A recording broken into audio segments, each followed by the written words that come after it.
नमस्कार दोस्तों, हाजिर हूँ आज मैं गिरीश पंकज जी की अदालत में अनुस्वार मंच पर, और उनके साथ हमारी चर्चा होगी मेरी साहित्यिक यात्रा पर।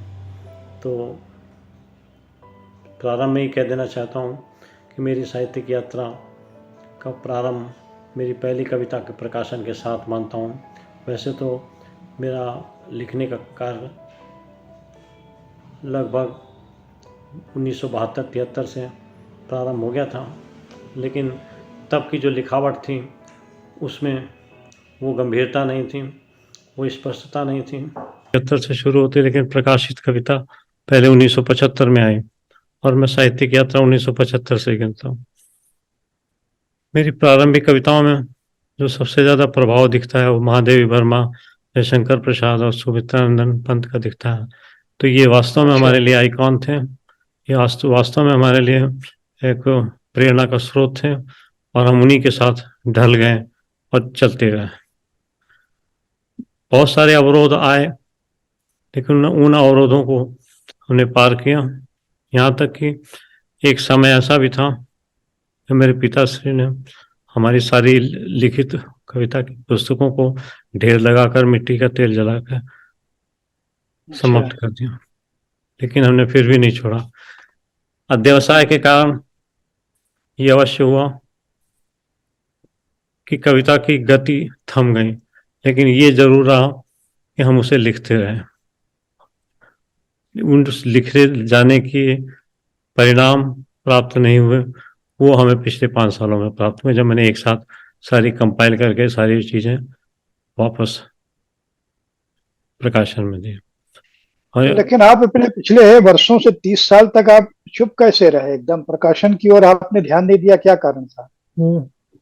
वो अध्यवसाय ऐसा था, जहाँ मैं 24x7 इन्वॉल्व था। और कॉर्पोरेट सेक्टर में आप थे। आपको बताया था कि जितनी जिम्मेदारी थी, जितनी हमें वहाँ से तनख्वाह मिलती थी, उसका जस्टिफिकेशन तो जरूरी था। नहीं, तो बहुत भार जरूरी बहुत था उठाना कर। पड़ा वहाँ, लेकिन फिर भी हमने लिखना नहीं छोड़ा। हवाई जहाज की यात्रा के दरमियान हम कुछ लिखते रहते थे, कार में यात्रा के दौरान कुछ पढ़ते रहते थे। इस प्रकार से हमने उस समय को अधिक से अधिक यूटिलाइज करने की कोशिश की, लेकिन फिर भी कुछ कमी तो रह गई। प्रकाशन विशेष रूप से कमी रही। हमारी कुछ किताबें 2001 में पब्लिश हुई थी, जैसे क्षितिज है, टीके और गिद्ध है, ग्रामा है, इस प्रकार की किताबें पब्लिश हुई थी थोड़ी सी। लेकिन 2001 के बाद में फिर मैं बजाज में रुक गया, और वहाँ से जब 2016 में छुट्टी पाई, तब हमने फिर से एक नया सिलसिला शुरू किया, और अपने साहित्यिक प्रेम को हमने हवा दी। अब कब कर डालो जो माना है। नहीं नहीं नहीं नहीं, बहुत अच्छा किया और आपने बहुत तेजी के साथ अपना लिखना जारी रखा और आज आपकी शताधिक पुस्तकें प्रकाशित हो गई। तो शताधिक, इधर शताधिक पुस्तकें आपके साहित्य में हैं, वकालत के क्षेत्र में आपकी मैं देख रहा हूँ 36 किताबें कानून विषयक है। तो आपके मन में, आपका मन ज्यादा कहाँ रमता है, साहित्य में कि साहित्य में। वकालत में? साहित्य में। बचपन की मोहब्बत है सर, कैसे छूटेगी। हाँ, बचपन की मोहब्बत को दिल से न जुदा करना। नहीं, अच्छी तो बात है, इसीलिए आप साहित्य में आप रमे हुए हैं। तो ये बताइए आपका ये लक्ष्य क्या है, साहित्य को ये आप क्यों रचित एक आपने आपके पिछले प्रश्न का उत्तर दे देता हूँ कि किए? मेरी जो रचनाएं हैं उनमें प्रबंध काव्य भी हैं, काव्य संग्रह भी हैं, और हाँ, अन्य ये आपको विधाओं पर याद है। लिखी हुई पुस्तकें भी हैं। लेकिन मैं हाँ, सबसे ज्यादा रुचि रखता हूँ अपने प्रबंध काव्यों से, क्योंकि एक एक जी। प्रबंध काव्य लिखने के लिए हमने कम से कम 500 से हजार पन्ने पढ़े होंगे, विभिन्न हाँ जी, स्रोतों हाँ जी। से इंफॉर्मेशन इकट्ठी करी, और उनको लेकर के कल्पनाशीलता के साथ प्रस्तुत करने का प्रयास किया है, ताकि वो हाँ, चरित्र के साथ न्याय हो सके। जो छूटी बातें उसकी उजागर नहीं हुई थी, वो उजागर हो सके, और दुनिया उसके ऊपर एक बार फिर से विचार करे कि इसके किस रूप को माना जाना चाहिए, उस 100 साल के पहले के रूप को, या 1000 साल पहले के रूप को, या 5000 साल पहले के रूप को, या आज के रूप को। दूसरी चीज़ क्या है, सांस्कृतिक जो विशेषताएं होती हैं वो भी समय के अनुसार बदलती रहती हैं। तो 100 साल पहले अगर आज की मधुशाला लिखी गई थी, तो 100 साल बाद उसकी शक्ल वो तो हो नहीं सकती, इसलिए उसका अपडेशन जरूर होता रहना चाहिए। आज की मधुशाला उसी का प्रयास है।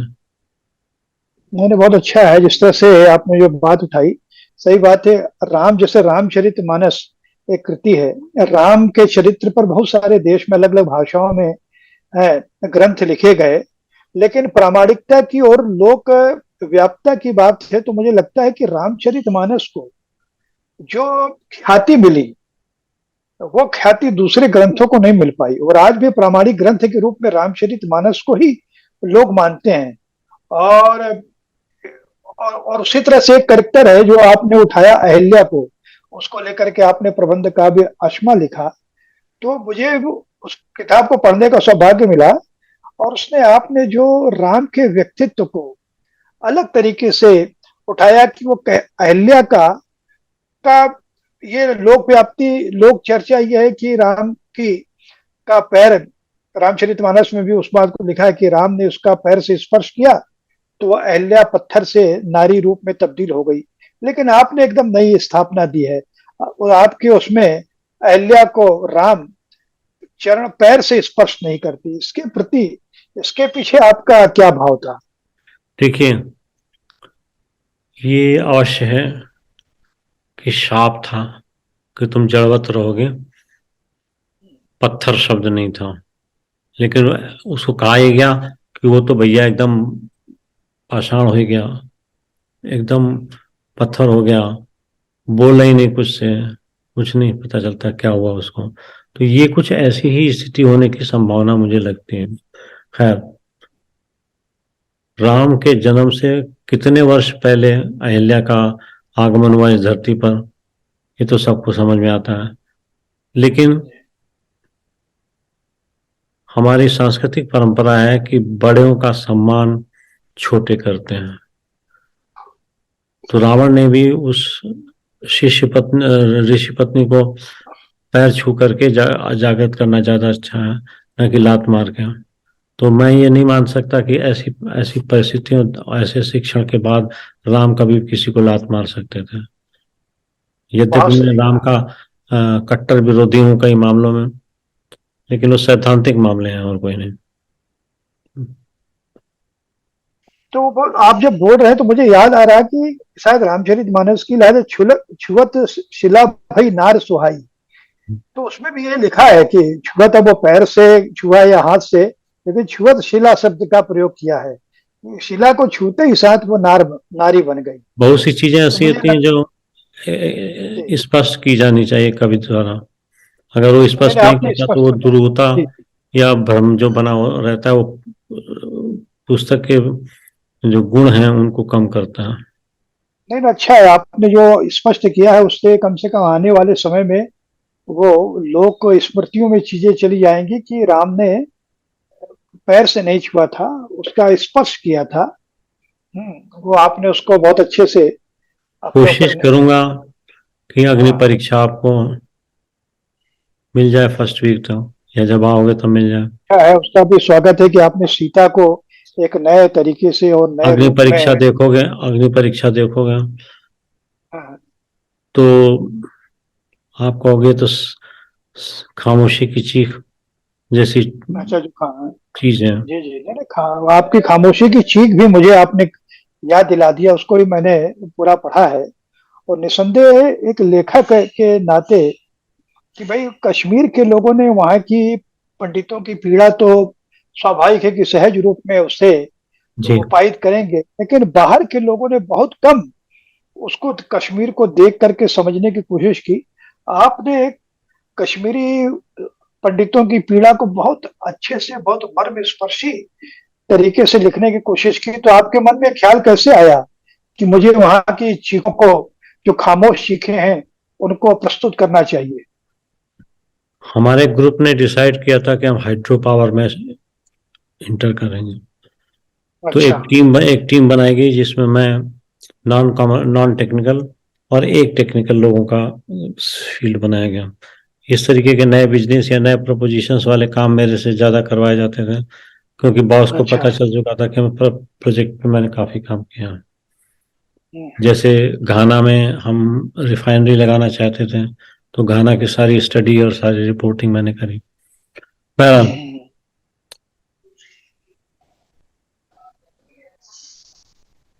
हाँ देश काल और वातावरण के हिसाब से बहुत सी चीजें बदलती रहती हैं। जी समय की गति भी ऐसी है कि जो चीजों को बदलती रहती है, तो उस एस्पेक्ट को ध्यान में रख करके ही स्पष्ट किया जाना चाहिए जो कुछ भी लिखा जाना चाहिए। हाँ हाँ हाँ। नहीं नहीं, अच्छा है, आपने कम से कम उस पीड़ा को स्वर तो दिया। और एक अच्छे लेखक का यही दायित्व है कि जो हमारे समय में घटित हो रहा है, जो दुखांतिकाएं सामने आ रही हैं, उसको हम लिपिबद्ध करें। और आपने हिम्मत का काम किया है, और खामोशी की चीखों को आपने स्वर दिया, शब्द दिया। एक ये बहुत बड़ी बात है। उसमें हमने किसी भी पक्ष का पक्ष नहीं लिया है, और जो भी बयानी करी है वो सपाट बयानी की तरह करी है, कहीं कुछ मिला जी जुला के जी नहीं किया। जी जी। और कई मायनों में मुझे लगता है कि जो कश्मीर फाइल्स की फिल्म आई, उस फिल्म को हमारी कविता के दृष्टांतों पर बनाया गया होता तो ज्यादा सुगर निकलते हैं। हाँ, वो कश्मीर फाइल्स में तो थोड़ा सा हिंसा को जिस तरह से ग्लोरीफाई कर दिया, और हिंसा को जिस यथार्थवादी तरीके से दिखाया गया, तो यथार्थ कम विभत्स रस उसमें ज्यादा सृजित होता है। तो जी कला का दायित्व तो यह नहीं है कि आप जस का तस रख दें। जस का तस तो रिपोर्टिंग होती है।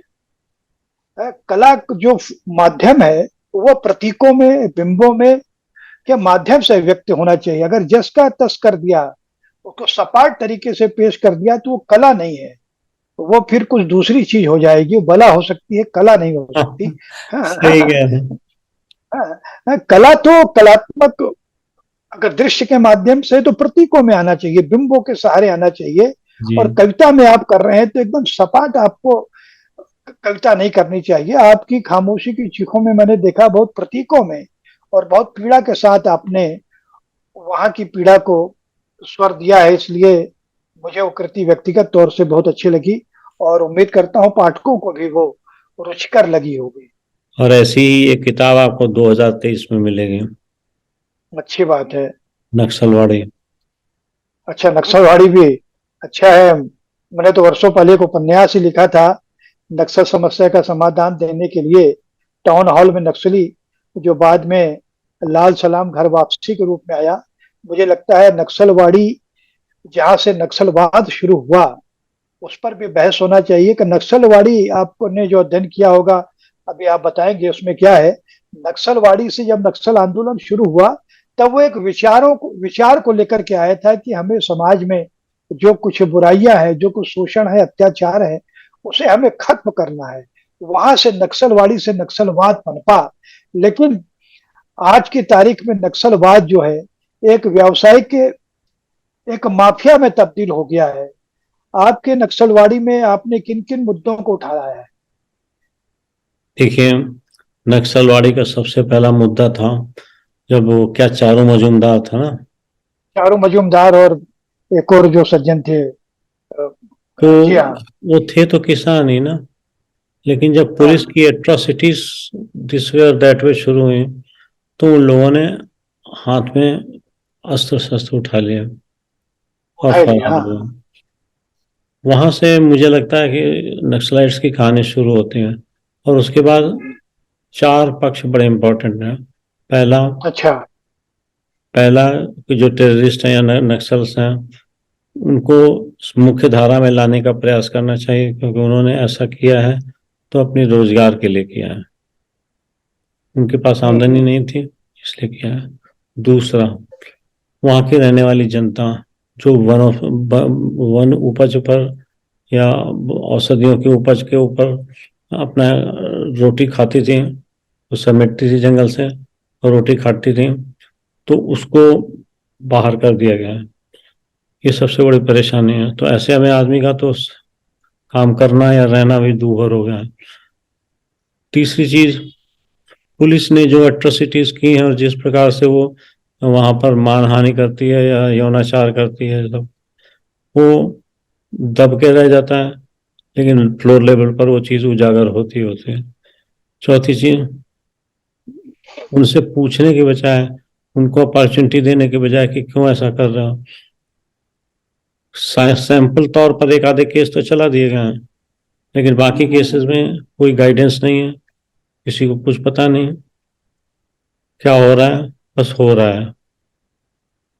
दुख, कश्मीर से अच्छी हालत नहीं है वहां पर भी। नहीं, सही कहा, क्योंकि मैं तो छत्तीसगढ़ में रहता हूँ और बस्तर नक्सलवाद से बड़ा प्रभावित है, झारखंड भी है और बिहार के कुछ राज्यों में भी है।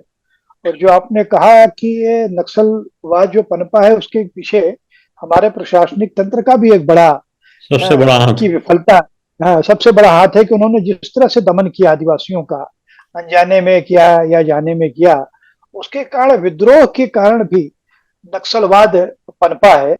इसलिए प्रशासन तंत्र को, खासकर पुलिसिया तंत्र को अपने आप पर नियंत्रण रखना पड़ेगा और बहुत ही संयम के साथ इस सब मुद्दे को बिल्कुल देखना ठीक कह रहे हैं पड़ेगा। आप, बिल्कुल सही कह रहे हैं आप। मैं आपको बताऊं कि मुझे डर लगता था। हमने फिर भी गंजम और कोरापुट डिस्ट्रिक्ट में काम किया, वहाँ अच्छा। के एक लड़के के साथ मिलकर एनजीओ काम किया, सिंगल टीचर स्कूल चलाए। गंजम में 12 स्कूल थे और भुवनेश्वर में एक, और छः, शायद 5 या 6 कोटा में, उसमें कोरापुट में थे। उसी दरमियान हमने एक दूसरी प्रोजेक्ट डाली, सेल्फ हेल्प ग्रुप्स, SHGs, महिलाओं के बीच, और उनको अच्छा। समझाया कि किस तरीके से बन की औषधि जो है या बन की उपज जो है आप अच्छे दामों में बाजार में बेच सकते हैं। तो जो 2 रुपए मिलते थे उसके 3 रुपए से लेकर 5 रुपए तक मिलने लगे, तो लोगों की आमदनी बढ़ने लगी। इस तरीके से हमने 90 ग्रुप बनाए थे, 90 गाँव में, और हमारे पास तकरीबन तकरीबन 940 945 सदस्य थे। तो इस काम को हमने काफी दिन चलाया, फिर उनको ट्रेन करके हमने कहा आप सेल्फ हेल्प आपसे हम देख सकते हैं। तो हम इस तरीके के काम करते रहते हैं और उससे हमें तय में जाने का फायदा भी मिलता है। ऐसे ही आप कोणार्क को ले लीजिए, जब तक उसको अपनी नजरों से हमने देख नहीं लिया तब तक हम उसको लिखने के काबिल नहीं हुए। फर्क सिर्फ इतना था कि कोणार्क के बारे में हर चीज स्पष्ट थी, जबकि कश्मीरी पंडितों के बारे में या उस मूवमेंट के बारे में सामग्री उतनी उपलब्ध नहीं थी। नहीं थी। तो ये नक्सलवाड़ी जो आपने लिखा है, तो ये क्या गद्य में है कि पद्य में है, कि पूरे कथानक के साथ चलती है रचना की एक? नहीं, इसे इसे गद्य में लिखने का प्रयास कर रहा हूँ, इसीलिए धीरे धीरे चल रहे हैं। हाँ, वही, क्योंकि नक्सलवादी यही चीज है कि इसको कविता में ढालना है। तो गद्य में भी आप उसको निबंध शैली में लिख रहे हैं कि कथान संस्मरण कथा शैली में, शैली, संस्मरण शैली संस्मरण में लिख शैली? रहे हैं। लेकिन ये देख रहे हैं कि जो नए केमिकल के साथ सड़कें बन रही हैं उनका क्या स्वरूप निकल कर आता है महीने भर में। तो हो सकता है कि हम अच्छा। काफी कुछ मिक्स ट्रांसपोर्ट मेथोडोलॉजी पे चले। अच्छा, वैसा कर लेंगे, नहीं ठीक है। तो चलिए, बहुत अच्छा, आप लगातार सर्जन कर रहे हैं। अब मैं थोड़ा सा, आपने चूंकि बच्चों के लिए भी लिखा है, मैं देख रहा था आपकी सूची में, तो बच्चों के लिए आपके मन में लिखने का भाव कब से आया और पहली कविता कब आपने लिखी थी? बच्चे आप जब थे, तो आपने बताया कि जब आप 7-8 साल के थे तब आपने कविता लिखी, स्वाभाविक है वो बाल मन की ही कविता रही होगी। लेकिन औपचारिक रूप से कब आपने लिखना शुरू किया बच्चों के लिए, देखिए, और क्यों लिखना शुरू? बच्चों के प्रति स्नेह और प्रेम तो है ही, इसीलिए हमने अपने एनजीओ में चाइल्ड डेवलपमेंट का प्रोग्राम रखे हैं, और जी। महिलाओं की परिस्थिति को देख करके हम उनके लिए महिला सशक्तिकरण के वो रखे हैं, उसी से रिलेटेड कार्यक्रम हम करते हैं। तो इन दोनों वर्गों के प्रति स्नेह तो था ही, दूसरे ये भी पता है कि कौन सी अटैची में क्या सामान होगा, और सबको चाहिए। तो इसलिए हम सहयोग कर देते हैं ताकि लोगों को ढूंढना ना पड़े, मम्मी को और पापा को हर चीज मिल जाए, अच्छी चीज है। अच्छा, अच्छा, अच्छा। नहीं, अच्छा है, आपके इस बात से ये मैं पूछना चाहता हूँ कि आपने साहित्य की सेवा भी की है, आप कानूनविद भी हैं, और इसके साथ साथ तीसरी आपकी रुचि मैंने देखी कि आपने एनजीओ बना करके इधर उधर भी खूब काम किया है। तो आज भी आपका बीपीए फाउंडेशन मेरे ख्याल से सामाजिक काम ही करता है, हाँ, समाज सामाजिक सेवा काम। का काम। तो उसमें किस तरह के काम हो रहे हैं? ऐसा है, स्टूडेंट्स के जो प्रोग्राम होते हैं वो हम रेंज वन के काम नहीं लेते हैं। रेंज अच्छा मतलब अच्छा एक अच्छा। कैटेगरी के काम, जिसमें पढ़ाना है, स्कूल लगाना है, वैसा काम नहीं किया हमने, लिमिटेड किया। हमने बच्चों के लिए ट्यूटोरियल क्लासेस चलाए और उससे तैयारी करी है। कुछ उन बच्चों को तैयार करके स्कूल भेजा जो बिल्कुल ही नहीं जाते थे। तो इस तरीके के कार्यक्रम किए, और इसके अलावा छुटपुट कार्यक्रम होते रहते हैं। कभी किसी डांस का प्रोग्राम होता रहता है, तो कभी कोई समाज सेवा से रिलेटेड बात होती है। तो वैरायटी ऑफ प्रोग्राम्स होते रहते हैं। हमारा एक स्कूल स्थापित किया हमने अपने विलेज में, नेटिव प्लेस पे, अच्छा। जहाँ हम 10 रुपये शिक्षा लेते, 10 रुपये की फीस लेते हैं। अरे वाह जी। और 10 रुपए की फीस से हम उनको पढ़ने का मौका देते हैं। जब वो तैयार हो जाते हैं तो मेन स्ट्रीम स्कूल में भर्ती करा देते हैं। तो इस तरीके से उनकी अच्छा अध्ययन की वो जो होता है ना, डीजल इंजन होता है ना, तो उसको घुमा के, हैंडल घुमा के स्टार्ट करते हैं। तो वैसे ही हम हैंडल घुमाने वाला काम करते हैं। जब स्टार्ट हो जाता है अच्छा तो हम अच्छा। उचित स्थान पर उसकी ऊर्जा भेज देते हैं। बहुत बढ़िया, बहुत अच्छा। इधर मैं देख रहा था कि आपने संपादन भी बहुत सारा किया है। इसमें कई कहानियों का भी, वो खलील जिब्रान की प्रतिदिन कहानियों के 2 खंड तो मैंने आपके कार्यालय में भी देखे। भारत की लोक कथाएं भी आपने, और विश्व की लोक कथाएं, ये सारे 5 खंडों में है, 12 खंडों में भारत की लोक कथाएं हैं। तो इन सबको भी आपने क्यों लोक एकत्र साहित्य करने का? पर लोक हाँ, लोक साहित्य साहित्य पर पर हमने आपने काम किया। एक बीड़ा उठाया। बल्कि स्पष्ट कह दूं, लोक साहित्य का एक जी कार्यक्रम ऑर्गेनाइज किया गया नोएडा में। अच्छा। देवेंद्र मित्तल वगैरह ने ऑर्गेनाइज किया। जी तो उस कार्यक्रम को अटेंड करने गए। कार्यक्रम का विषय था लोक साहित्य विकास, उद्भव एवं विकास। तो इस तरीके से हमने लोक साहित्य के कई आयाम देखे और पढ़े। तो हमने कहा क्यों ना एक्सपेरिमेंट किया जाए। अच्छा लगा एक्सपेरिमेंट, गड्डी चल निकले। अच्छा अच्छा अच्छा।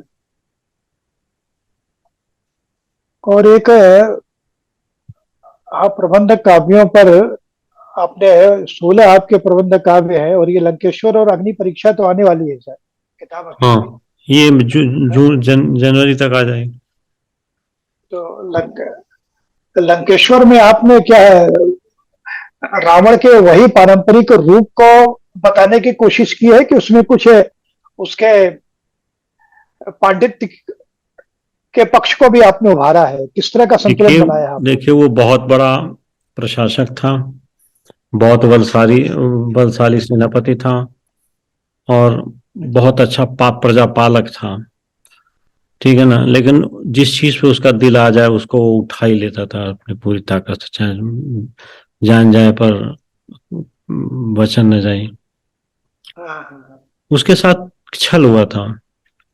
जी छल ये हुआ था कि सीता के स्वयंवर में उसको ये र्यूमर दे दी गई कि अगर लंका में आग लग गई है, आपकी आवश्यकता है तो न जाइए। तो वो बेचारा पार्टिसिपेट नहीं कर पाया मिथिला, जनकपुरी आकर के वह नहीं हो सकता जी। था शायद, उसका भी चांस 50-50 निकलता। हाँ, अब रही मंदोदरी से विवाह हुआ। तो मंदोदरी से विवाह तो ये हुआ, सुंदर लड़की थी, समझदार थी, मन को भा गई। तो इसने बगावत कर ली कि भैया मैं तो मंदोदरी को शादी करूंगा। तो उस तरीके का है। तो अब हमने जब शादी या इससे रिलेटेड कोई बात करी, तो वो हम एक खंड में ले आए, ये सोच अच्छा करके कि दशरथ जब सोच रहा है तो वो अपने सब्जेक्ट वाइज सोचेगा। जी। वो बात करेगा युद्ध की, तो पहले एक युद्ध की, फिर दूसरे युद्ध की, फिर तीसरे युद्ध की बात करेगा। ऐसा नहीं संभव है कि वो क्रोनोलॉजिकली कुछ बताने की स्थिति में, और इतना याद भी नहीं रहता। तो हमने उसकी शैली बदल दी, ग्रुपिंग बाय जी ऑब्जेक्ट या ग्रुपिंग बाय सब्जेक्ट कर दिया, और क्रोनोलॉजी हटा दी उससे। तो इससे अगर उसके अभिशाप की बातें करेंगे तो उसके जितने श्राप दिए गए वो एक चैप्टर में है। उसने अच्छा। जिसने जिसने शादी जिससे जिससे करी उसके अलग अलग एक चैप्टर है। उसका संताप जिसमें वो जल रहा है कि कल चलना है वो अलग है। और युद्ध के जो जो उसने काम किए उन युद्ध के कामों के भी लिस्ट जो है एक ही जगह मिल जाएगी। सारे युद्ध उसके एक एक ही चैप्टर मिल जाएंगे कि उसने कैसे कैसे युद्ध किया और कहाँ कहाँ युद्ध किया। तो अच्छा। इस प्रकार से ये एक छोटा सा प्रयोग है, ठीक वैसा ही जैसा मैंने कनिष्क में किया था। और आशा है सबको पसंद आएगा। नहीं नहीं, अच्छा है, बहुत बढ़िया है। मेरी अपनी एक पंक्ति है कि मर ही जाता मैं शहर में बच गया, गांव की शीतल हवाएं साथ हैं। तो मैं देखता हूँ कि आप शहर में रहते हुए भी अपनी जड़ों से जुड़े रहते हैं। और मैंने पिछली बार आपसे मुलाकात हुई थी तो मैंने एक संग्रह देखा था, वो भी याद नहीं आ रहा है, ग्राम्य है ग्रामा। या ग्रामा। हाँ ग्रामा। हाँ, ग्रामा ग्रामा। तो उसमें सारे गांव से संबंधित और गांव की स्मृतियों से जुड़ी हुई, गांव को महिमा मंडित करने वाले, गांव के सौंदर्य को उजागर करने वाली रचनाएं थी। मेरे ख्याल से वो गीत शैली में है क्या? वो पूर्ण कविता शैली में है। कविता शैली में है। हाँ। छोटे छोटे तो आपने, दृष्टांतों को, दृश्यों को और बिंबों को परिभाषित करने का प्रयास किया है उसके अंदर। अच्छा अच्छा ऋतुओं के बारे में लिखा है उसके अंदर। अच्छा। हाँ, फिर उसके बारे में थोड़ा सा बताइए, क्या है और क्या है उसमें? बेसिकली मैं ये कह सकता हूँ कि ऋतुमयी जो है वो कालिदास की ऋतु संहार से प्रेरित है। बस अच्छा। ये संक्षिप्त संक्षिप्त आंसर से आपको पता लग हाँ जाएगा। हाँ, जी जी। बिल्कुल वही कालिदास तब और अब। अच्छा अच्छा अच्छा अच्छा। हाँ। और ये आपके सारे जो है, जो स्त्री पात्र हैं क्या, जैसे रितंबरा, ज्योत्सना, मधुलिका, मालविका, हाँ, वो प्राजक्ता, अणिमा, ये सारे, वही सर, ये इस सब स्त्रियों को घास नहीं डालता, मैं डालता हूँ। हाँ हाँ, वही मैं देख रहा हूँ। और खासकर ऐसे अछूती स्त्रियां जिनके बारे में हमारा हिंदी जगत उतना परिचित नहीं है, आपने उन सबको पकड़ करके, जैसे प्राजक्ता है, अणिमा है मधुलिका, मालविका, ये शुरू के सब 15 बहुत। सालों की 20 सालों की कविताएं हैं। अच्छा, तो ये भी मतलब प्रबंध काव्य ही है? और ये कोई एक करेक्टर है नहीं, कि सिर्फ प्रबंध काव्य शीर्षक नहीं ही है? है, स्फुट काव्य है, संकलन है इसलिए। अच्छा। अच्छा, प्रबंध एक काव्य के काव्य तौर पर संकलन। भले छोटे काव्य हैं, जैसे गुंजन छोटी प्रबंध काव्य है, तो उसे प्रबंध कविता या लंबी कविता भी कहा जा सकता है। तो अच्छा, प्रबंध काव्य तो आपके वो है, उर्वशी है जिसमें है जी इंदुलेखा, ऋतुमयी, ये सब है। जी, हाँ, देखिए बहुत प्रबंध सारे। काव्य का जहां तक मेरी समझ है, खंड काव्य और महाकाव्य दोनों प्रबंध काव्य कहे जाते हैं। हाँ, तो प्रबंध काव्य तो स्वाभाविक है कि वो जो किसी कथा को लेकर के अगर आप एकाग्र होकर के लिखते हैं तो वो प्रबंध काव्य की परिभाषा में आता है। कोई कथा आपके, जैसे आपने उर्वशी को लेकर के लिखा, ये पूरी एक कथा है। कथा पर है, और से, बिल्कुल ठीक है ना। हाँ, कथा है, तो वो कथा ही काव्य में जब रूपांतरित होती है तो उसे प्रबंध काव्य कहते हैं। तो बिल्कुल ठीक सही है। है। हाँ, तो ये मैं पूछ रहा हूँ कि आपने प्रबंध काव्य खूब लिख लिए, खंड काव्य भी एक तरह से आपने किसी चरित्र पर लिखा, जैसे सीता पर लिखा तो वो खंड काव्य में आ जाता है। तो क्या भविष्य में आप कोई महाकाव्य भी रचने की तैयारी में है? रच चुके, कौन सा है, मूल्यांकन क्या? करें आप लोग। अच्छा माधवी के जीवन की आद्योपांत घटना है। अच्छा, वो महाकाव्य है, माधवी। हाँ, और शुरू से लेकर के वन में जाने तक की घटना है। तो विशदता जो कथानक की वो तो उपलब्ध है। हाँ, इसके जब बाद कथानक विशद हो जाता है तो महाकाव्य में रूपांतरित हो जाता है। ये तो खैर है। 300 पेज की कविता है। हाँ, तो स्वाभाविक है कि वो हर महाकाव्य प्रकार है। से वो महाकाव्य के तौर और वर्तमान महाकाव्य के तौर पर तौले जाने योग्य है। क्योंकि इस समय महाकाव्य हिंदी में लगभग नहीं लिखे बन जा रहे हैं। नहीं लिखे हमारे हैं। तेरेनाड में बैठ करके डॉक्टर हरिशंकर आदेश ने अनेक महाकाव्य लिखे हैं। वो परंपरा लगभग उनके जाने के बाद ही खत्म हो गई। जी और मुझे लगता है कि आप जैसे लोगों को माधवी के माध्यम से आपने शुरू किया, आने वाले समय में आपको और भी पौराणिक पात्रों को लेकर के महाकाव्य लिखना चाहिए। एक गुजारिश करूंगा, मैं आपको बहुत परेशान करता हूँ ऐसे, मैं वो गुजारिश ये करूंगा कि माधवी को सशक्त अध्ययन करके उसके ऊपर एक कड़क लिखें कि ये महाकाव्य है और किस प्रकार हाँ, से अगर वो इसको। मुझे किताब मिल जाएगी तो जरूर मैं उस पर उसको पढ़ करके कोशिश करूंगा विस्तार किताब से मैंने कुछ आपको लिखूं। किताब मैंने आपको ले में दी थी, अगर ना हो तो चेक करके बता दीजिएगा तो दोबारा भेज अच्छा, दूंगा, मैं है। देख लूंगा, माधवी अगर दी होगी आपने तो उसको देख करके उसको महाकाव्य के रूप में ही उसकी समीक्षा करूंगा, स्थापित करूंगा जी। कि एक एक वर्षों बाद कोई महाकाव्य आया है। सदी सदी का पहला महाकाव्य। हाँ, कह सकते हैं, सही बात है, क्योंकि बहुत इस समय 21वीं सदी में उस तरह से किसी ने महाकाव्य लिखा ही नहीं है, तो उसको उसी तरह से मैं रेखांकित करूंगा। एकदम थैंक यू ठीक सर। ठीक कह रहे हो आप हैं। तो और एक दो प्रश्न और दिमाग में भी बेशक, आ रहे हैं। निश्चिंता से। तो ये, हाँ, ये बताइए कि आप अपने जो लेखन से कितने संतुष्ट हैं? अभी आपने 100 किताबें लिख ली और जिस दिन निस्संदेह है जि, 100 के जिस दिन संतुष्टि हो जाएगी उस दिन साहित्यकारिता खत्म हो जाएगी, रचना धर्मिता टूट जाएगी। बहुत सही कहा, ये जिजीविषा बनी रहनी चाहिए तभी सृजन। नहीं तो कई बार एक होता है आदमी 60 साल का हो गया तो कई बार हमारे मित्र लोग बोलते हैं अब क्या करेंगे यार, जीवन में सब बच्चे लोग देख रहे हैं, सब बहुत काम देख बहुत रहे बड़ी हैं। संख्या है ऐसे लोगों की जो हाँ बेचारे हाँ, समझ बहुत ही नहीं पा रहे एक, हैं क्या करने रिटायरमेंट के बाद। हाँ हाँ हाँ।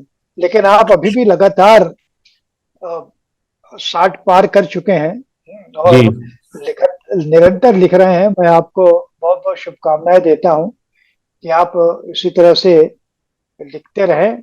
और आपकी के आलोचक भी बहुत सारे हैं, मैं देखता हूं कि यार ये कितना अधिक कैसे लिख रहे हैं और कहाँ से लिख रहे हैं, किसी से लिखवा रहे हैं, लेकिन आप किसी की परवाह नहीं करते और निरंतर साहित्य साधक की तरह लिख रहे हैं। ये सर जी, सबसे बड़ी बात है। सर जी मेरा जवाब ये होगा कि मेरे लिखने के कोई पैसे नहीं देता।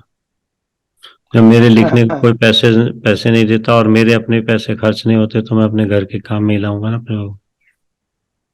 नहीं, हम्म। सही बात है।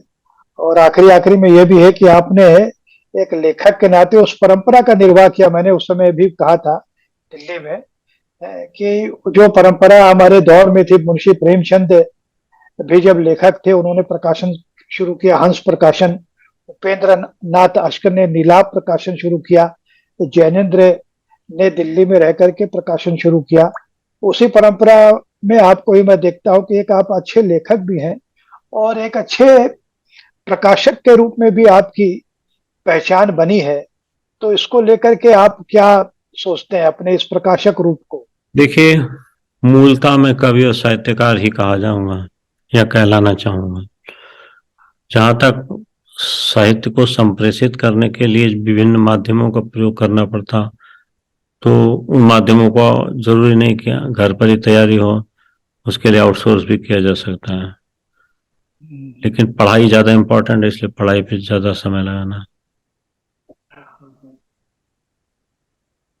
लेकिन एक ठीक है, प्रकाशन के रूप में तो आपका प्रकाशन जो है इंडिया नेट बुक्स थे की अपनी सबसे अच्छी बात है। कहना चाहूंगा कि मेरा भी सौभाग्य रहा कि उससे मेरी कुछ किताबें आई हैं और भविष्य में भी शायद आती रहेंगी। लेकिन आपकी जो आती क्वालिटी रहेंगी है नहीं, आती रहनी चाहिए। पता नहीं अब उस हिसाब से है।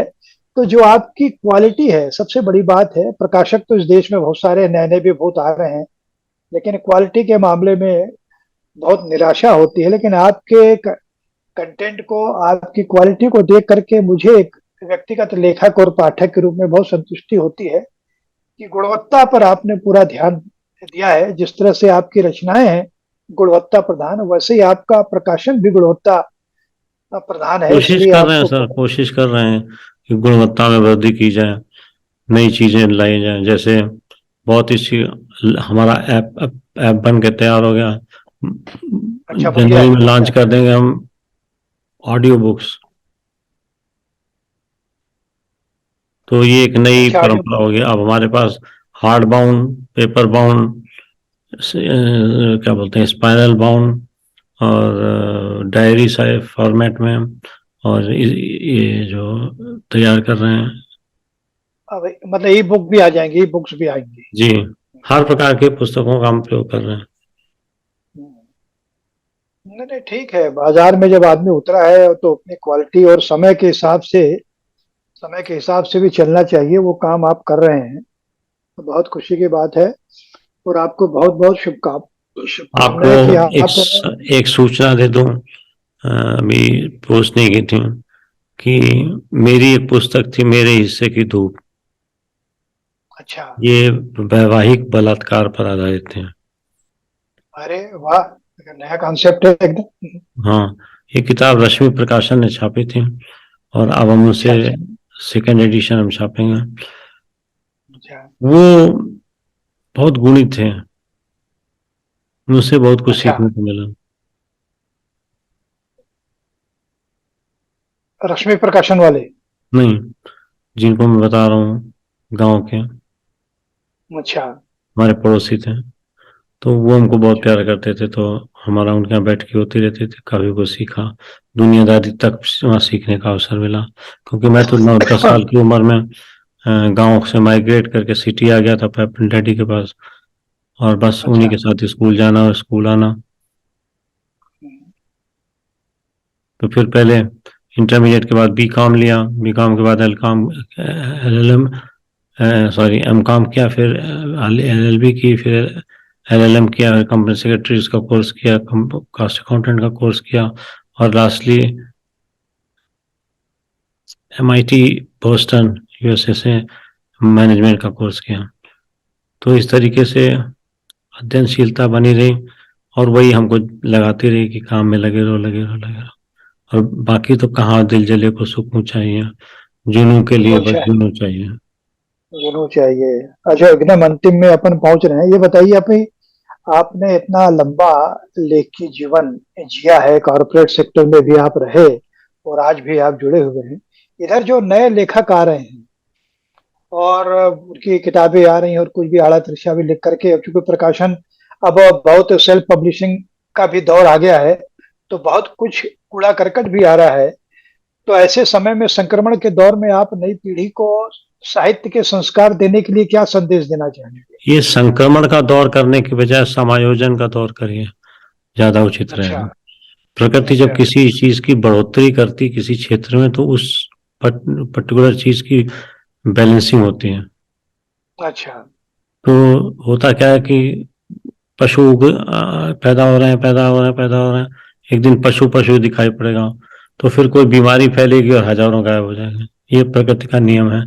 प्रकृति अपनी नियति को, अपने संख्या बल को, अपने क्षेत्र को पूरा संभाल करके रखती है, और इसमें जबरदस्ती करके कोई कुछ नहीं कर सकता। अगर कुत्ता हमें पसंद नहीं है तो कुत्ता हम नहीं पालन कर सकते हैं। तो ये चीज होती है, डिपेंड करता है कि पर्सनली आप कैसे सोचते हैं इन चीजों को। तो मतलब आप, मैं चाह रहा हूँ कोई संदेश इस तरह से आप नई पीढ़ी के लिए किस तरह से साहित्य को लक्ष्य बनाकर चलिए, वो लिखें। साहित्य के हैं? संदर्भ में अगर मैं कहूँ तो ये कहना चाहूंगा कि पढ़ो। अगर पढ़ोगे नहीं तो लिख नहीं पाओगे। वही पुरानी चीज कहीं से खोज के निचोड़ के लाओगे और उसी से रस्सी बनाओगे। तो बेहतर है कि नए आइडियाज तभी आएंगे जब लोगों से मिलें, घूमें, और सारे लोगों के साथ में समान अच्छा सा व्यवहार करें। कई बार देखा है कि व्यवहार बिल्कुल मैकेनिकल होता है, वो नहीं होना चाहिए। उससे आपको कुछ मिलता नहीं बल्कि जाता है। तो अच्छे संबंध रखिए सबसे, नाकाऊ से दोस्ती, नाकाऊ से बैर, और पढ़ाई करिए।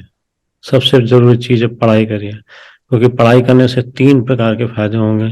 एक तो नए नए कथानक और उनका ट्रीटमेंट समझ में आएगा कि कैसे किया गया था पास्ट में, उससे आप सीख सकते हैं अपने फ्यूचर के लिए। दूसरी चीज क्या है कि जो पानी की सप्लाई वगैरह जो है, वो आप कहीं भी कर सकते हैं, क्योंकि जब साथ में चलें लोग गर्मी में तो पानी की आवश्यकता तो पड़ती है। और पार्किंग बहुत दूर होती है, जैसे उज्जैन के अंदर। तो इस प्रकार से मैं समझता हूँ कि अपनी अपनी रुचि है, कैसे कौन किस यात्रा को ट्रीट करना चाहता नहीं, ठीक बात है। आपकी पूरी सृजन यात्रा को मैं देख रहा हूँ, पिछले कुछ सालों से अच्छे देख रहा हूँ। आपको मैं शुभकामना अपने एक मुक्तक के माध्यम से देना चाहूंगा कि सृजन का पंथ है लंबा, अभी तो दूर जाना है। सृजन का पंथ है लंबा, अभी तो दूर जाना है, रुके ना पैर मेरे, बस यही संकल्प ठाना है। और बहुत सी मुश्किलें भी पेश आएंगी, मगर संजीव भुजाओं में है कितना बल, इसे ही आजमाना है। आजमाना है। भुजाओं के बल को हमें आजमाते चलना है और अच्छा लिखना है। यही मैं खुद एक लेखक के नाते महसूस करता हूँ कि मुझे जो भी लिखना है, लोक मंगल के लिए लिखना है, लोक कल्याण के लिए लिखना है। तो लगभग आप भी उसी सोच के साथ लिख रहे जी। हैं, पढ़ रहे हैं, समाज सेवा कर रहे हैं। आपको अनंत शुभकामनाएं। आप इसी आपकी तरह से आपकी स्वस्थ। जो 4 लाइन आपने सुनाई उसके संदर्भ में मैं एक छोटी सी 4 लाइन आपको सुनाना चाहता हूँ, जो स्वागत है जी। जो उसी संदर्भ में लिखी है। अभी जी। जिंदगी की ये शुरुआत है, अभी वाह। जिंदगी की ये शुरुआत है, रुकने न पाए कदम, रुकने वाह। न पाए कदम, बढ़ते चलो भी लक्ष्य पर हो नजर, यही कामना है हमारी, यही कामना है हमारी। धन्यवाद। चलिए बहुत अच्छा है, यही कामना बनी रहे। और 2023 आपका भी रहे, 22 भी रहा। और 22-23 में आप और नया सृजन करके साहित्य को समृद्ध करें। सर जी, इन्हीं। कारपोरेट में सर्विस करने का फायदा जरूर अंकित करना चाहूंगा कि जी हाँ। वहां पर सब काम प्लान से होता है, जी। ब्लूप्रिंट बनता है, उसी हिसाब से इम्प्लीमेंटेशन होता है। तो किसी अच्छी किताब के लिए ब्लूप्रिंट तैयार करते समय ये देखा जा सकता है कि कहाँ कहाँ कमजोरी आएगी, कहाँ कहाँ कथानक की समस्या आएगी और कहाँ किस चीज की समस्या आएगी। तो अगर इस प्लान के साथ चले तो आप लिखते रह सकते हैं फटाफट। और अगर प्लान नहीं करेंगे तो फिर फटाफट लिखने की जगह फट फट फट फट थोड़ा थोड़ा लिखेंगे। तो ये बहुत इसीलिए सही कहा, समय आपको प्लानिंग ज्यादा करके। लगेगा, समय ज्यादा लगेगा, और जो सिंक्रोनाइजेशन ऑफ द सब्जेक्ट है वो कमजोर हो जाएगा। ये कमजोर हो जाएगा। बहुत अच्छा सूत्र दिया आपने, ये होना चाहिए। और इस पर ही नए लेखकों को काम करिए, परियोजना बना करके काम करना चाहिए, तो उससे अब बहुत कोई व्यवस्थित प्रबंध तरीके काव्य से काम। लिखना है तो सबसे पहले चरित्र है वो ढूंढो, फिर उसके बारे में चारों तरफ क्या लिखित सामग्री उपलब्ध है उसको ढूंढो, फिर उस सामग्री को अनुसंधान एक करना। दूसरे से वेरीफाई करो। अलग अलग सोर्सेस से अलग अलग चीज आएगी। और जब सारी चीज का आपने चेक कर लिया तो उसके बाद आवश्यक है कि उसमें से अच्छी चीज निकालो कि ये वाली हम लेके चलेंगे, बाकी डिस्पोज आप कर दो। तो जो लेके चलोगे वो आप। ए क्वालिटी होगी, रिजल्ट भी ए क्वालिटी आएगा। चलिए बहुत अच्छा है, ये अपने आप में ये घटना बड़ी महत्वपूर्ण है कि अपनी, उसका जो इंट्रो बाद में बनेगा, बनाएंगे आप, कि इसमें ये बात को जरूर करना चाहिए कि ऑनलाइन हुआ। और जब लेखक अमेरिका में था तब उनसे संवाद हुआ। अमेरिका में आके ये दिमाग खुल जाता है ना। वहाँ खुल जाता है, क्योंकि वहां पर कोई आपकी बहुत सारी बाध्यताएं नहीं रहती ना, रूटीन के काम उस तरह से नहीं रहते। बिल्कुल ठीक है। तो आपको सृजन में भी आप एकाग्रता महसूस करते हैं और करते हैं। तो आप वहां रहें, आप जहां भी रहें, इसी तरह से लिखते पढ़ते रहें। यही मेरी हार्दिक शुभकामना है आपके लिए। आप लोगों के आशीष का ही परिणाम है कि हम थोड़ा तेजी से बढ़ सकें, वरना धक्के खाते रहते हैं। मैंने, हमारी शुभकामना है। और सबसे बड़ी बात है, इसमें एक बड़ा पक्ष छूट रहा था, वो मैं पूछना चाहूंगा कि आपका, मैंने महसूस किया है कि आपकी जीवन संगनी जी है, वो भी खुद है, एक अच्छी रचनाकार है, डॉक्टर मनोरमा। और मुझे लगता है कि दोनों आपके लिए उन्होंने, लगता है, बहुत सेक्रीफाइस भी किया होगा, है, क्योंकि उनका लेखन पीछे रह गया। उनकी भी कुछ किताबें मैं देखता हूँ, लेकिन वो पूरे प्रबंधन को देख रही है, कर रही है, इसलिए उनकी मुझे पीएचडी लगता है आप प्रबंधन में है। उनकी प्रबंधन में है ना, पीएचडी बताइए। प्रबंधन में, प्रबंधन शब्द का प्रयोग किया और आपने बताया कारपोरेट प्रबंधन में है। Management of educational institutions. चलिए, तो बहुत अच्छा है। तो उनका भी आपको निसंदेह सपोर्ट मिलता ही होगा, इसके जी। मैं अच्छे से जानता हूँ, तो मैंने देखा भी है। हैं, इसलिए।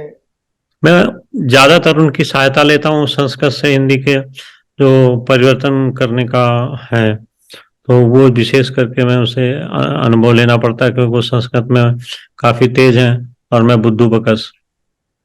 अच्छा अच्छा अच्छा अच्छा। चलिए, मतलब उनका भी योगदान आपके लेखन में है, हाँ। ये मैं जानना चाह रहा था। ये बहुत बड़ी बात है। और ये पूर्णता इसी में मिलती है जब हम इस तरह से आपस में तालमेल बना करके लिखते पढ़ते हैं। संस्कृत में हमारे 3 अनुदित ग्रंथ हो गए हैं। पहला तो अच्छा। यक्ष कथा, जो अच्छा। महादेव, हाँ, जो आपकी मेघ कथा जो थी ना, मेघदूत वाली, जी जी। एक दूत उसमें जो मेघ कालिदास की। मेघ का जो कैरेक्टर था उसको पर्सोनिफाई करके हमने थोड़ा डिफरेंट अच्छा। तरीके से ट्रीट किया। दूसरी है ऋतु अच्छा। संहार। ऋतु संहार में प्राय उन्होंने सब पर चीजों को इंक्लूड किया हुआ था, इसलिए वो एक तरीके से कहेंगे अनुवाद ही ठीक है। उसके बाद अब देखते हैं कि अब जो एक इकट्ठे हो रहे इस किताब, उनको कैसे रखेंगे। अच्छा। अच्छा। नहीं नहीं, आपके पास तो पूरी परियोजना है, आप दोनों मिलजुल करके काम कर रहे हैं, इसलिए आपके सामने कोई संकट नहीं है कि किस तरह से चीजें आकार लेंगी। अभी तक आपने जितना भी लिखा है वो पूरे व्यवस्थित रूप से लिखा है, और भविष्य में भी जो भी आएगा वो व्यवस्थित ही रहेगा। यही नहीं, मैं टारगेटेड है शुभकामना। सर, 2023 के टारगेटेड। आखिर में फिर क्राउन प्लाजा में मिलना है। अच्छा। अच्छा। अच्छा, क्राउन प्लाजा में फिर मिलेंगे। अच्छा। बढ़िया बढ़िया बढ़िया। अभी तो आपको बधाई हो कि आपको जयपुर में भी ये बच्चन सम्मान मिल रहा है। जी सर। उसकी भी नए साल की शुरुआत आपको एक अच्छे नहीं, सम्मान से वो बिफिटिंग सम्मान है हमारी आज की मधुशाला पे, मतलब ये डिजर्विंग थी किताब, इसका रिकॉग्निशन हो, तो हरिवंश राय जी का ही स्मृति सम्मान मिल रहा है, तो बहुत ही अच्छा है हमारे लिए। हाँ हाँ, इसलिए उस कृति का बच्चन सम्मान आपको मिल रहा है। अच्छी बात है। एक नए साल की शुरुआत एक सम्मान के साथ हो रही है, और ये खुशी की बात है। यह सिलसिला चलता रहे, और आप इसी तरह से लिखते रहें और सम्मानित होते रहें। यही मेरे अंत में आपको शुभकामना है। नहीं, आपका चलिए, आशीष बातचीत। चाहिए। सीनियर्स का आशीष नहीं मिलेगा तो हम उसको कमजोर मानते हैं, इसलिए नहीं आप नहीं नहीं, सबका हमारी आशीर्वाद हमेशा बना रहे, आपको बस यही चाहते हैं। आपको हमेशा मेरे दिल से शुभकामना है, क्योंकि आप जिस तरह से निर्मल हृदय के साथ काम कर रहे हैं, ये बड़ी बात है। नहीं तो साहित्य में तो एक माफिया बड़ा सक्रिय है, जो उठा पटक में लगा रहता है, लेकिन नहीं, आपको मैं देख आप रहा हूँ हमें कि थोड़ा आप गाइड नहीं करते पॉलिटिक्स के बारे में, आइडिया दे दिया करो। आपने जो जो नहीं आइडिया दिए नहीं हमने सब इम्प्लीमेंट कर दिए। नहीं, किया किया आपने, अच्छा किया है। और कई बार लगता है ना, क्या दिए तो आप तो, आपके लिए तो मैं यही कह सकता हूँ, आप पर दीपो भाव। आप तो अपने दीपक खुद है, प्रकाशित हो रहे हैं। और आप तो इतने बड़े ज्ञानी हैं कि आपको बहुत कुछ बताने की जरूरत नहीं है। आप सब समझते हैं। बस यही मैं चाहता हूँ कि उसको समझ करके निरीक्षण विवेचन के साथ आप आगे बढ़ते रहें और करते रहें। और आप वो कर रहे हैं, इसलिए मुझे अलग से कुछ बताने की जरूरत नहीं अब अभी हम घोषित कर रहे हैं जो अवार्ड्स या सम्मान हम देंगे मार्च में, पिछले साल है। की अच्छा तरह, अच्छा। तो उसकी चयन समिति में या अनुशंसा समिति में आप भी शामिल हैं। नहीं, ठीक है ना, ठीक है ना। उचित समय पर आपको सूचना प्राप्त होगी, तो हाँ, आप ठीक उसमें है ना, वो हो देखेंगे, जाएगा। आप उसमें देखेंगे कि हमने काफी परिवर्तन कर दिया चीजों में। नहीं नहीं, अच्छा है, कीजिए कीजिए। आपके साथ तो मैं हमेशा हूँ। हम सबके साथ हैं, सबके विकास के साथ हैं, सबकी उन्नति के साथ हैं, सबके सुख दुख में साथ हैं, लेकिन व्यवसाय व्यवसाय की तरह। हाँ, खैर ये तो खैर रखना ही, रहना ही चाहिए। ये तो व्यवसाय और दोनों को आप मिला देंगे तो फिर गड़बड़ हो जाएगा, क्योंकि व्यवसाय को व्यवसाय की तरह ही चलाना चाहिए। और आप इस मामले में तो कोई बड़ी दो राय नहीं है कि आप बहुत अच्छे से चला रहे हैं, उसको मैं देख रहा हूँ। नहीं, अगर आप लोगों की प्रशंसा मिलती है या लगता है कि परफेक्शन का काम है, तो फिर वो अ, अपनी एक स्टेज, अपना एक स्तर ग्रहण कर लेगा, उससे अच्छा रहेगा। कमियां महसूस नहीं होंगी तो उनको ठीक किया जाएगा। नहीं नहीं, कमियां तो अभी तक दिख नहीं रही हैं, लेकिन ये है कि तो खुद आप तो अपना मूल्यांकन खुद कर सकते हैं आदमी। जी। हमारे यहाँ तो कहा गया है ना, साक्षी भाव से हम अपने आप को देखें, तो हम अपने आप को प्रतिबिंब में देख करके समझ सकते हैं कि क्या हमारी कमी है, क्या हमें सुधार करना है। और जो कुछ देख करके नए सिरे से पीछे देखो और आगे बढ़ो की हमारे यहाँ तो पुरानी कहावत है। तो उम्मीद करता हूँ कि 2023 आपके लिए उसी तरह का मार्गदर्शक साबित होगा। और आपने तो पूरी परियोजनाएं बना ही ली हैं, टारगेट आपके तय हैं, वो जी सफल होंगे ही। और ठीक है सर। तो चलिए, बहुत बहुत बहुत अच्छी बातचीत धन्यवाद। होगी। आप उसको अपना व्यवस्थित रूप से किस तरह से आप करेंगे उसको देख लीजिए। और कब लौटेंगे आप? 25 को। 25 दिसंबर, हाँ जी, अगले हफ्ते। अगले हफ्ते लौटेंगे। तो चलिए फिर भविष्य में कभी जल्दी फिर मुलाकात होगी आपसे। ठीक है सर। चलिए, नमस्कार। नमस्कार।